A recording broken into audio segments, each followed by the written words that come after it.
Halo geng kotaku, jumpa lagi dengan saya Iroreti Fatah dalam Ngangkot, ngomong tentang kotaku. Kali ini kita akan kedatangan penumpang-penumpang keren dari Gorontalo di Kelurahan Limbabe. Mereka adalah orang-orang hebat yang selama ini membantu masyarakat, membantu tetangganya untuk menyelenggarakan dan untuk menciptakan permukiman yang lebih layak huni. Bersama saya telah hadir Ibu cantik, selamat sore Ibu. Sore. Apa kabar? Baik. Boleh dong dikenalin ke teman-teman. Ibu namanya siapa? Nining. Tadi ada panjangnya yang Nining apa-apa gitu, ada nggak? Ada. Ada. Namanya siapa? Ibu siapa? Nining Andriani Francisca Purabasari Tribulan Intani Kecanawangi AS Muhammad. Tapi biasa dipanggil hari-hari itu Nining. Iya, memori saya nggak kuat untuk mengingat nama yang begitu panjang. Saya panggil Ibu Nining aja ya, Bu ya. Ibu Nining ini adalah penerima manfaat di Kelurahan Limbabe dari program Kota Tanpa Kumuh, kotaku ya.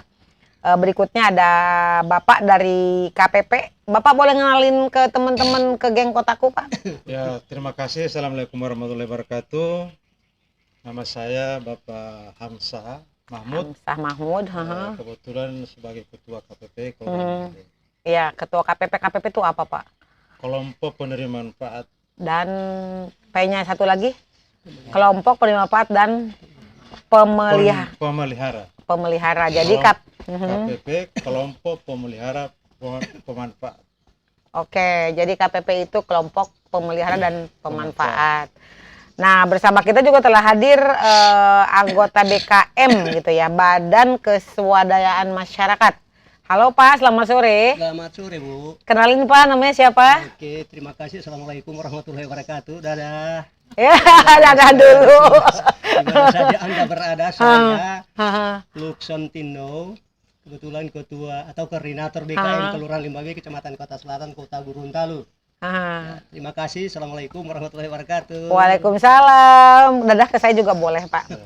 Jadi ada BKM, Badan Kesuadayaan Masyarakat, ada KPP, kelompok pemanfaat dan pemelihara, ada juga penerima manfaat langsung ya dari program Kotaku.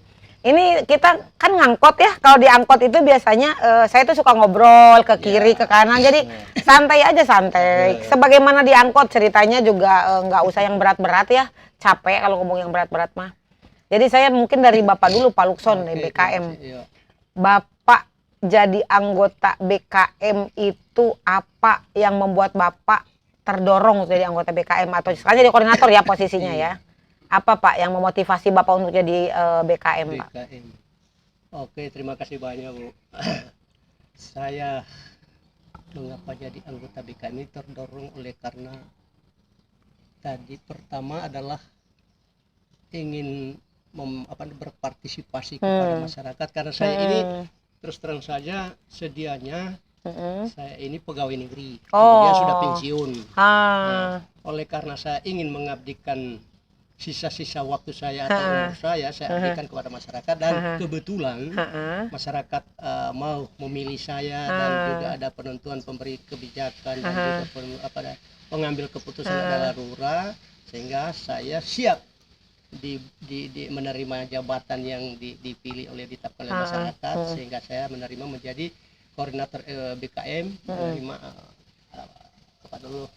jabatan yang telah ada pengurus lama yang sudah mundurkan diri, hingga saya sampai dengan saat ini menjadi koordinator BKM di Kelurahan Limbabe. Saya terdorong dengan itu. Jadi Bapak tuh dipilih oleh warga masyarakat di kelurahan Bapak? Iya, kalau memang dari awalnya itu menyangkut masalah BKM ini harus dipilih. Dari P2KP itu memang, dan cara pemilihannya itu melalui RT. Jadi Bapak itu dipilih saat program ini namanya masih P2KP. Masih P2KP. Sekarang kan udah kotaku tuh. Jadi Bapak udah berapa periode jadi anggota BKM? Saya sekitar 3 tahunan dengan ini. 3 tahun. Jadi memang waktu ini program ini saudara, saya baru anggota saja, belum koordinator. Tapi jadi anggota BKM sejak tahun berapa Pak? Udah lama. Udah lama ya? Udah lama. Apa saja sih sebenarnya kegiatan BKM itu Pak? Banyak. Kita bekerja sama dengan LPM dalam rangka perencanaan dan juga dalam rangka pendataan. BKM melakukan pendataan apa Pak? yang menyangkut masalah program-program yang diusulkan oleh masyarakat. Didata oleh Iya, BKM. didata oleh Bersama BKM, siapa BKM ya. melakukan pendataan? Nah, dari RT karena RT lah yang punya wilayah dan punya masyarakat. Jadi Mereka BKM yang- itu koordinir yang tahu, gitu ya? Yang tahu persis tentang apa yang ada kekurangan daripada masyarakat yang ada di lingkungannya masing-masing. Oke. Sehingga lewat situ, ada istilahnya di sini rembuk warga. Pada saat rembuk warga itu, di situ akan mereka sampaikan semua program yang mereka sudah siapkan. Disampaikan ke LPM lewat musyawarah tadi. BKM di situ perannya? Nah, ada peran BKM di situ sama-sama. Kita dalam rangka untuk membicarakan tentang masalah usulan masyarakat di situ. Oke, baik. Kalau dalam program Kotaku sendiri apa yang sudah dibangun dan dilakukan di Kelurahan Limbabe? Kalau ini menyangkut di Kotaku ini antara lainnya, dan semua bangunan-bangunan atau yang dikerjakan lewat program Kotaku ini memang sudah dibicarakan lewat BKM atau lewat musrembang yang tadinya saya sampaikan tadi lewat RT, kemudian musrembangnya di kelurahan sampai ke tingkat kecamatan, kota dan seterusnya. Itu antara lain yang sudah dibangun sini ada ini paving bloknya ini. Paving blok yang di depan sana ya Pak. Iya, Nggak kelihatan karena kameranya ke sini. Jadi kita tunjuk gitu paving blok di sana. Oke. Kemudian yang paling besar itu adalah saluran air yang sudah sekarang jadi kawasan yang bagus, yang tadinya kumuh, alhamdulillah sekarang sudah jadi bagus. Kemudian ada juga rumah Mahyani. Rumah Mahyani, rumah Ibu Mahyani Pak. Iya, Mahyani, rumah layak huni. Bukan rumahnya Ibu Mahyani, tapi rumah layak huni Mahyani itu. Iya. Rumah layak huni. Kenapa dia jadi layak huni yang tadinya tidak layak huni, tidak memenuhi syarat kesehatan kan, sehingga diprogramkan menjadi rumah layak huni. Jadi bagus. Gitu. Kemudian ada MCK-nya yang dibangun. Kemudian juga ada rumah-rumah yang apa dulu? Ada keterkaitan dengan ini seperti proyek besar yang ada di lingkungan lingkungan 3 sana. Itu kurang lebih 500 meter juga. Di samping penggalian paritnya itu dipasang juga paving block. Itu dari program Kotaku. Dari program Kotaku itu. Sebelum Kotaku memang sudah banyak. Ada jembatan, ada juga pemasangan lampu jalan. Dari mana sebelum Kotaku? Itu dari P2KP. Tapi sebelum Kotaku. Oke, baik. Nah, ini kan ada KPP di sini ya. Sementara itu kegiatan banyak ya dilakukan ya, dibangun tuh. Termasuk tadi Bapak menceritakan bahkan sebelum ada Kotaku gitu ya, ada saat P2KP juga sudah dibangun ya. Nah, ini KPP ini fungsinya seperti apa sebenarnya, Pak? Terima kasih. Fungsi dari KPP ini adalah mengadakan pengawasan terhadap pembangunan yang ada di kelurahan. Kemudian juga melaksanakan koordinasi dengan BKM. Kemudian penerima manfaat itu pada lingkungan terutama. Penerima manfaat itu maksudnya ibu gitu. Koordinasi dengan ibu. Jadi kurang koordinasi. Tentunya ini yang salah satunya ada juga kalau Mahyani itu tentunya dia ada syarat-syarat. Ini dikoordinasi dengan KPP dengan BKM. Syarat apa maksudnya Pak? Misalnya pembangunannya dia harus ada surat hibah. Rumah itu adalah tanahnya milik sendiri. Baik. Tidak bisa tanah orang lain. Baik. Kalau yang berkaitan dengan pemeliharaan yang untuk bersama-sama kayak seperti jalan, MCK itu seperti apa? Tentunya pemeliharaan ini sekali lagi saya sampaikan, kami koordinasi ketiga elemen yang ada di kelurahan. Tentunya misalnya ada kerusakan, terutama KPP yang ada di skala kawasan ini. Misalnya, tentunya ada kerusakan, misalnya infrastruktur di situ. Ini kami laporkan. Sampaikan. Laporkan ke lewat OPD. Bapak melaporkan ke OPD. Di samping dari lurah, kemudian ada BKM. Ke lurah, ke BKM, ke OPD gitu ya. Terus nanti setelah itu? Setelah itu mungkin setelah ada koordinasi mereka datang. Kira-kira mana DP problema di sini? Kira-kira misalnya kerusakan di situ. Nah, kalau misalnya masyarakat sendiri sebagai penerima manfaat ya, Ibu itu menerima manfaat apa, Bu? Infrastruktur jalan paving block yang tadi disebut sama Bapak gitu ya. Nanti Ibu sebagai penerima manfaat paving block itu dalam apa ya namanya tadi memelihara seperti apa modelnya, Bu? Maksudnya kita jaga kebersihan lingkungannya, terutama dalam dulu kan jalur saya itu sedikit hujan sedikit saja masuk banjir. Sebelum Masuk dibangun. banjir, iya. Baru lokasi drainasenya itu tidak tertutup sehingga sampah-sampah menumpuk di dalam saluran air sehingga air tidak bisa berjalan. Jadi kalau hujan sedikit itu selalu banjir. Jadi di dalam rumah juga masuk. Setelah ada program? Setelah ada program, alhamdulillah sekarang sudah tidak banjir lagi dan masyarakat di situ juga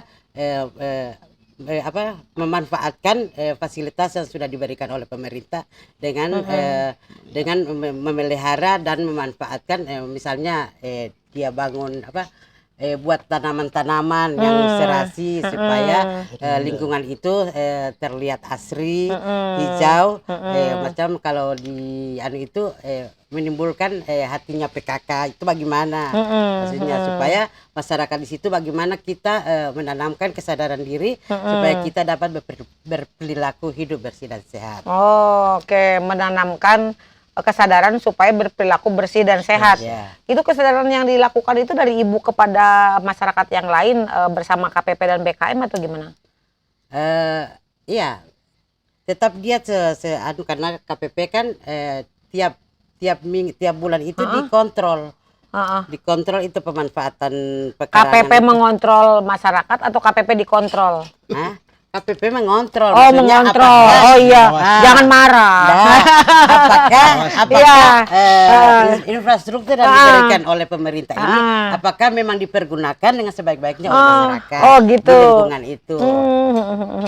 Oke, baik. Jadi KPP itu mengontrol, Ibu melakukan. Terus ini nggak sih Pak? Ada apa semacam kesepakatan bersama atau apa yang membuat masyarakat harus memelihara, terus nanti KPP ngontrol kalau ada masalah dilaporkan, ada nggak sih sebenarnya aturan-aturan seperti itu, aturan bersama atau apa yang membuat masing-masing orang terikat untuk memelihara gitu loh? Ya jelas sebelum ada namanya proyek ini tentunya kami KPP berkoordinasi dengan KPP berkoordinasi dengan lurah, kami melaksanakan pertemuan-pertemuan itu. Nah, tentunya kami melaksanakan rapat, tentunya kami ada putusan bersama. Namanya keputusan bersama. Keputusan bersama.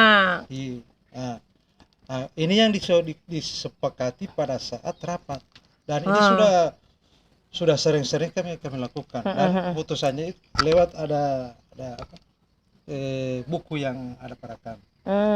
Jadi keputusan itu antara masyarakat, BKM dan lurah gitu ya. Gitu ya, boleh Pak. saya tambahkan? Boleh, silakan Pak Mangga.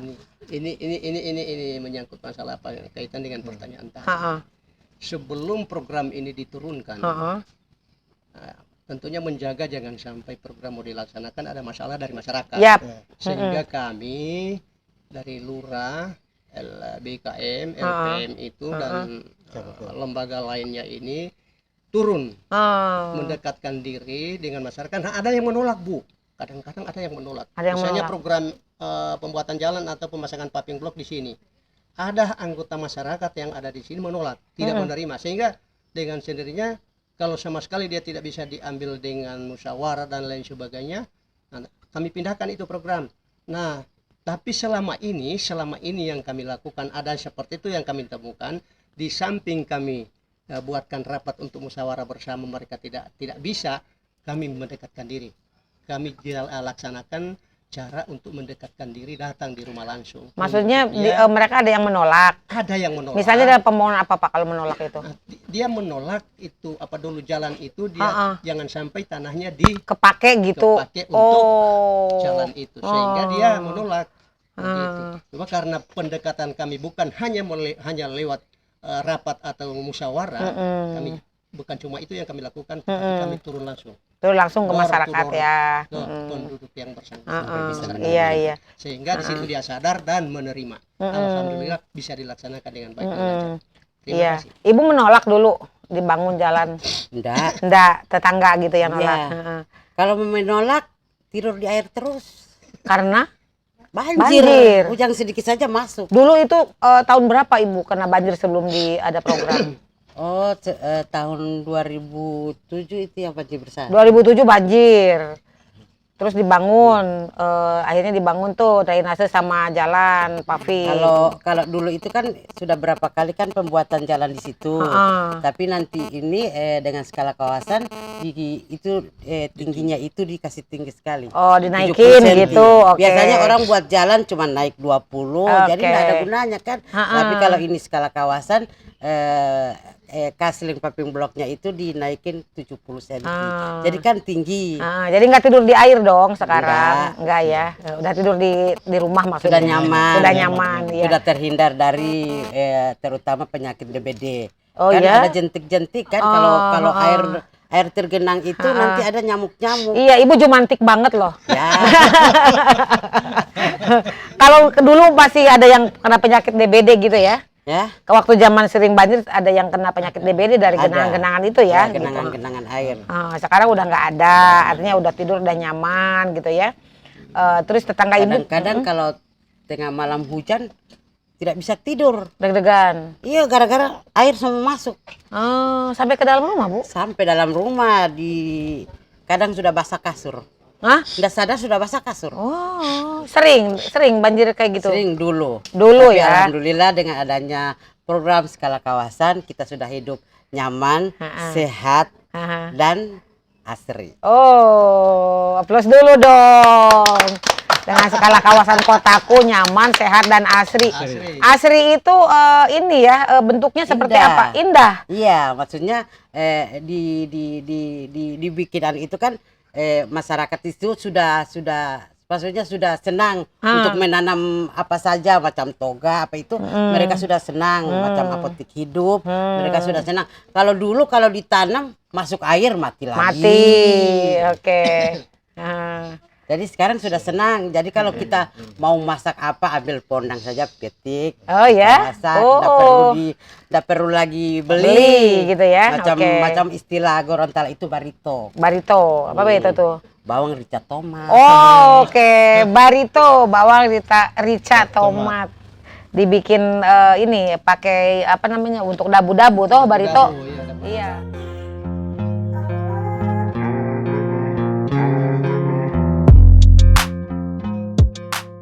Dabu-dabu baik, geng Kotaku. Ini menyenangkan ya berbincang dengan ibu dan bapak-bapak dari masyarakat bercerita bagaimana dulu sebelum program Kotaku masuk ibu kena banjir, terus bapak ini juga berjuang bagaimana supaya masyarakat tidak kena banjir sehingga ditentukanlah Limbabe ini menjadi kawasan yang lebih prioritas ya untuk dibangun gitu. Manfaat lain selain ibu tidak kena banjir dan bisa tidur nyenyak gitu ya, dan bisa nanam barito, manfaat lain buat masyarakat sekitar apa Pak? Manfaat lain kan tadinya masyarakat sudah jalannya setengah mati karena becek dan lain sebagainya. Sekarang tidak ada lagi seperti itu, jadi sudah lancar lah. Jadi keluar tanpa biar ndak khawatir, ndak ragu-ragu, biar pakai sepatu atau apa dari rumah oke. Untuk sekarang, tapi dulunya kan mesti kadang-kadang kalau banjir itu mesti angkat sepatu, nanti sudah di jalan. Sekarang udah pakai sepatu. Sekarang dari rumah saja udah pakai sepatu. Dulu sepatu ditenteng gitu ya, terus baru dipakai di depan gitu ya. Itu dulu. Tapi jadi awet dong sepatunya Pak kalau gitu. Ditenteng terus. Iya, ditenteng terus nggak dipakai. Yang kedua dengan adanya program ini kan masyarakat sekarang ini kan sudah ada yang dapat mahyani, mereka sudah hidup tenang, tidur nyenyak karena sudah sehat, karena rumahnya yang tadinya tidak layak huni sudah jadi layak huni. Walaupun pada saat mereka digusur dari situ itu banyak tantangan. Ceritain tantangannya apa? Digusur itu maksudnya dipindahin gitu loh Pak? Dipindahin, oke. Mereka tidak suka. Karena mereka tidak suka karena mereka takut mereka ini setelah dipindahin ini dipindah kemana? Nah, kan? Nah, mereka kan tidak tahu bahwa mereka ini sudah dipikirkan sebelumnya kalau dipindahkan ke sini. Jadi sebentar Pak supaya nanti geng Kotaku juga paham. Jadi pembangunan infrastruktur di Limbabe ini di sekitar kawasan itu berdampak terhadap beberapa rumah yang harus pindah gitu. Harus pindah. karena akan dibangun dirapihin di sekitar Dirapihin situ. di sekitar situ. Ada berapa kakak? Ada, kalau tidak salah saya ada 6 itu. 6 kakak. Ada 6 kakak. Lalu baku hantam Bapak di Ya, sana? artinya bukan Oh, baku hantam, juga, bukan. tetapi ada juga sedikit naik itu apa dulu tensi. tensi mereka. Tensi. Cuma karena cara kita untuk mempengaruhi atau membujuk mereka dengan cara dingin, dengan darah dingin terutama yang kepala lingkungannya, kemudian ada juga masyarakat di situ yang ingin membantu memfasilitasi mereka ini ya. Dan kita yang dari BKM, kemudian dari RT-nya, dari KPP-nya itu masuk pada mereka itu untuk membujuk supaya ini kalian bukan hanya dibuang begitu saja, artinya dengan cara lemah lembut sehingga pada sisi akhirnya mereka mau Gitu ya. Bapak cerita, Pak, tolong cerita sampai mereka mau itu gimana, Pak? Mungkin dari KPP bisa cerita. Tentunya Pendekatan. Ya, sering koordinasi dengan mereka. Nah, selalu menasehati, menyampaikan nasihat. Ini begini, misalnya, tentunya kamu ini kalau dipindahkan bukan hanya dipindahkan begitu saja. Tentunya ada juga program pemerintah setelah mereka ini kalau dipindah kemana, makanya disediakan fasilitas dari pemerintah. Dibilangin, maka nanti akan pindahin ke sini gitu. Dipindahinnya kemana itu sebenarnya itu mereka dari tempat yang pembangunan skala kawasan dipindahin jauh nggak dari lokasi? Ada juga yang pindah agak jauh dari sini. Ada rumah apa ini? Ke rumah susun. Mereka ya, mau. Ya. Ada yang dekat juga. Ada yang dekat. Ke sekitar sini. Dengan keluarganya. Dan keluarganya. Itu mereka berpindah itu karena tadi dinasehatin, diajak ngobrol, pendekatan gitu ya. Iya. Sampai mereka bisa mengerti, bisa menerima gitu ya. Terus sekarang manfaat yang dibangun itu dirasakan nggak oleh mereka yang pindah, yang dekat-dekat ke tempat ini? Ya jelas mereka manfaatnya sangat banyak. Misalnya di kawasan Las Pejer ini, di situ kan ada dibangun juga kuliner. Tempat kuliner ya? Tempat kuliner. Dan kalau tidak salah tempat kuliner itu ada 16 orang yang di sini. Ceritanya 23, cuma karena gerobaknya tempat jualnya cuma 16, sehingga yang tercapai cuma 16. 16 orang ini dulu orang-orang yang dipindahkan di situ? Ya, termasuk orang yang dipindahkan situ. Kemudian juga ada orang yang di sekitar situ. Sehingga ini bisa berdampak pada masyarakat, pada ekonomi mereka. Jadi mereka berdagang di sana tuh, yang udah ditata itu. Oke, itu jadi paling dampaknya yang paling terasa ya karena secara ekonomi. Laku nggak Pak kalau jualan di sana? Laku. Saya mau masih ada 1 gerobak lagi buat saya. Enggak Pak, terlalu jauh ya, geng. Bercanda. Bercanda buat ibu aja, buat ibu-ibu. Oke, baik, itu ada manfaatnya ya. Buat masyarakat gitu ya. Ada 16 penambahan ekonomi masyarakat. Kemudian juga ada manfaat lain, di sini kan ada taman. Di sini kan termasuk kuliner, ada taman. Oh, ada dibangun juga tempat kuliner, ada dibangun taman juga. Taman itu yang disebut tempat olahraga. Tempat olahraga. Kawal. Masyarakat punya tempat olahraga. Ya. Bagus. Olahraga. Mainan anak-anak. Anak-anak. Nah, ini kaitannya dengan tupoksi Bapak di KPP. Bagaimana cara memanfaatkan, bagaimana cara memelihara kegiatan-kegiatan yang sudah dibangun ini? Kan kalau wisata kuliner tuh orang nggak hanya orang sini yang datang kan? Iya. Orang datang ke situ nyampah di mana saja kan? Olahraga anak-anak, bapak-bapak tiba-tiba buang sampah di mana aja. Gimana cara ngatasinya itu?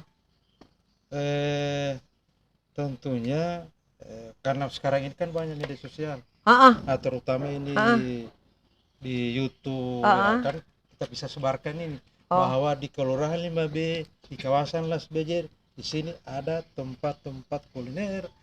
Itu untuk promosi. Olahraga macam promosi. Ada juga kawasan untuk anak-anak, sehingga bisa tersebar. Sehingga mereka datang. Ada yang mau makan di sini, ada yang mau olahraga di sini. Iya, oke. Jumpa ini juga. Iya. Olahraga jumpa. Iya, tapi nanti mereka itu akan makan terus buang sampah. pengelolaan sampah dan lainnya itu gimana caranya supaya tidak numpuk sampah jadi kumuh lagi gitu loh. Nah, gimana caranya? di KPP ini Bu, tentunya ini ada bidang-bidang. Nah, kita KPP ini adalah anggotanya 13. Kemudian dia punya bidang-bidang. Misalnya bidang kebersihan, persampahan ada, bidang penagihan juga ada, sampai begitu di KPP ini. Ada bidang-bidang nanti itu yang menangani gitu ini ya. Yang menangani. Bidang keamanan juga ada. Ibu mau menambahkan soalnya tadi lirik-lirik saya. Ada yang mau ditambahkan? Penerima manfaat juga itu dikasih tong sampah. Jadi ibu kan maksud ibu tadi bagaimana dengan orang yang datang makan di situ buang sampahnya di mana kan? Nah jadi dengan adanya skala kawasan ini kita diberikan tiap hari itu sampah. Sampah di depan tempat kita jualan. Jadi pagi-pagi nanti ada DLH yang ngangkut. Ngangkut sampah. Ya. Itu udah tempatnya di situ ya, udah dijagain tapi ditumpuk di tempat sampah yang sudah diberikan oleh program Kotaku. Jadi kebersihan lingkungan di skala kawasan ini bisa terjaga dengan baik. Oke. Jadi masyarakat sudah menerima itu sebagai bagian dari kebutuhan dia sebelumnya, lalu setelah itu dikasih program fasilitasi, terus dibangun, terus merasakan manfaatnya tapi dipelihara gitu ya. Nah, ini saya pertanyaan terakhir sepertinya nih ke BKM dulu. Tantangannya apa Pak ke depan nih persoalan kumuh ini, persoalan perilaku tadi ya, Ibu nyebut perilaku. Soal perilaku warga dan lain-lain itu yang akan nanti juga mempengaruhi ya terhadap infrastruktur yang sudah dibangun. Itu tantangan ke depan tuh apa, seperti apa? Oke, terima kasih. Dalam rangka memelihara daripada kawasan ini ke depan, artinya supaya tidak akan kembali kumuh. Betul. Tantangannya itu terutama masalah apa dulu?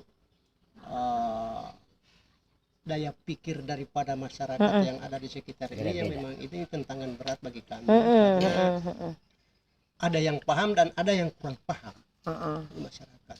Sehingga memang dari dulu dan sampai sejak diresmikannya ini kawasan ini dan sampai sekarang itu tantangan utama kami itu bagaimana cara kami itu untuk memberikan motivasi kepada mereka ini supaya kawasan ini berkelanjutan, tidak akan kembali ke seperti dulu. Sehingga kami ini memang ya tantangan seperti itu bagi kami sudah jadi biasa karena sudah banyak kali ditemukan setiap kami melaksanakan pembinaan, pengarahan, pendekatan, itu semua mereka selalu mengeluh tentang apa yang mereka mau. Sehingga cuma karena kami melaksanakan tugas dengan hati dingin, dengan cara yang bagus, akhirnya kan kenyataan seperti sekarang ini. Kenyataan seperti sekarang ini mereka tetap melaksanakan itu. Cuma yang saya selalu sarankan sama mereka cuma dua, Bu. Itu pertama kebersihan dan kedua keamanan dan ketertiban. Kenapa ini dua ini? Karena bila mendatangkan para konsumen dari jauh itu atau dari luar itu hanya itu yang mereka perhatikan. Silakan Anda berjualan dengan masakan berbagai macam menu, tetapi kalau di sini tidak aman dan tidak bersih, tentu betul. Masyarakat luar akan masuk. Iya. Berarti memang harus seperti itu ya, ditanamkan bahwa kebersihan, keamanan itu adalah bagian dari perilaku masyarakat yang harus dibangun. Ya, kalau dari Bapak sendiri Pak, gimana Pak? Saya singkat saja Pak. Merubah mindset daripada perilaku, pikiran daripada masyarakat. Tantangannya paling itu harus terus-menerus dilakukan ya Pak. Supaya bisa berubah ya. Terutama tadi kebersihan, menjaga keamanan yang Oke. Kalau Ibu gimana Bu supaya masyarakat yang lain seperti Ibu bisa memelihara, ngejaga, kan nggak hanya tugas KPP ya memelihara hasil kegiatan yang sudah dibangun itu. Seperti apa tantangan atau kesulitan ke depan itu nanti? Kalau di kawasan Paping Blok di lingkungan saya itu yang tantangan itu anak-anak. Kenapa? Rumput terus. Jadi kita ini harus ditimbulkan kesabaran. Kesabaran, iya. Anak-anak itu kan mereka tidak tahu. Kan dulunya kan ada aliran drainase kita tidak tertutup. Jadi mereka asal buang. Sekarang kan sudah tertutup. Jadi mereka asal buang saja. Sampah.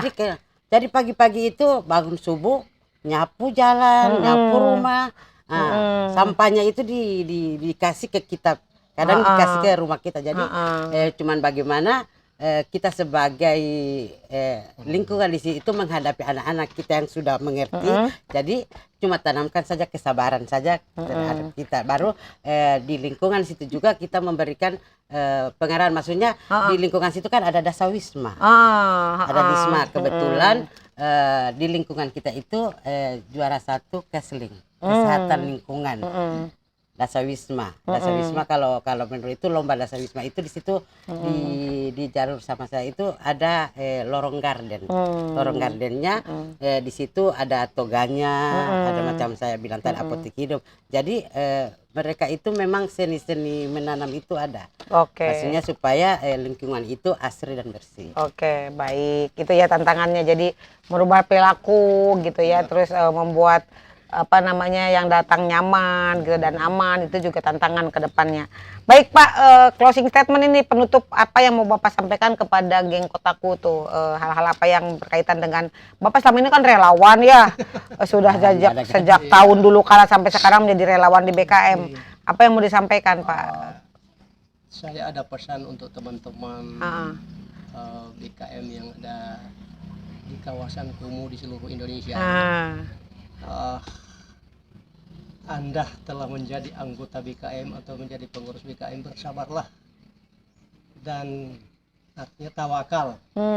Kedua, ketiga, harus Anda jangan mengharapkan segala sesuatu dari pemerintah. Kita di sini walaupun tidak digaji, tetapi marilah kita abdikan diri kita ini kepada masyarakat, dan mudah-mudahan dengan pengabdian kita ini kepada masyarakat, Allah akan membalasnya. Amin. Dan bukan lagi seperti ini yang kita terima, malah lebih mungkin daripada apa yang kita harapkan. Amin. Terima kasih dan silakan bekerja sama walaupun Anda di mana saja berada.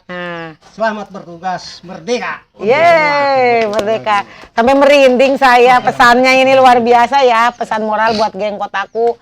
Para BKM disemangati nih dari Gorontalo nih, semangat karena akan dapat hal yang lebih baik yang tidak kita bayangkan karena sudah berbuat baik kepada masyarakat sekitar dengan rela gitu ya Pak. Oke, untuk KPP nih silakan Bapak, gimana? Kami dari KPP Gorontalo terutama di Kelurahan Lingage, marilah kita sebagai yang telah dipilih oleh masyarakat sebagai anggota KPP, marilah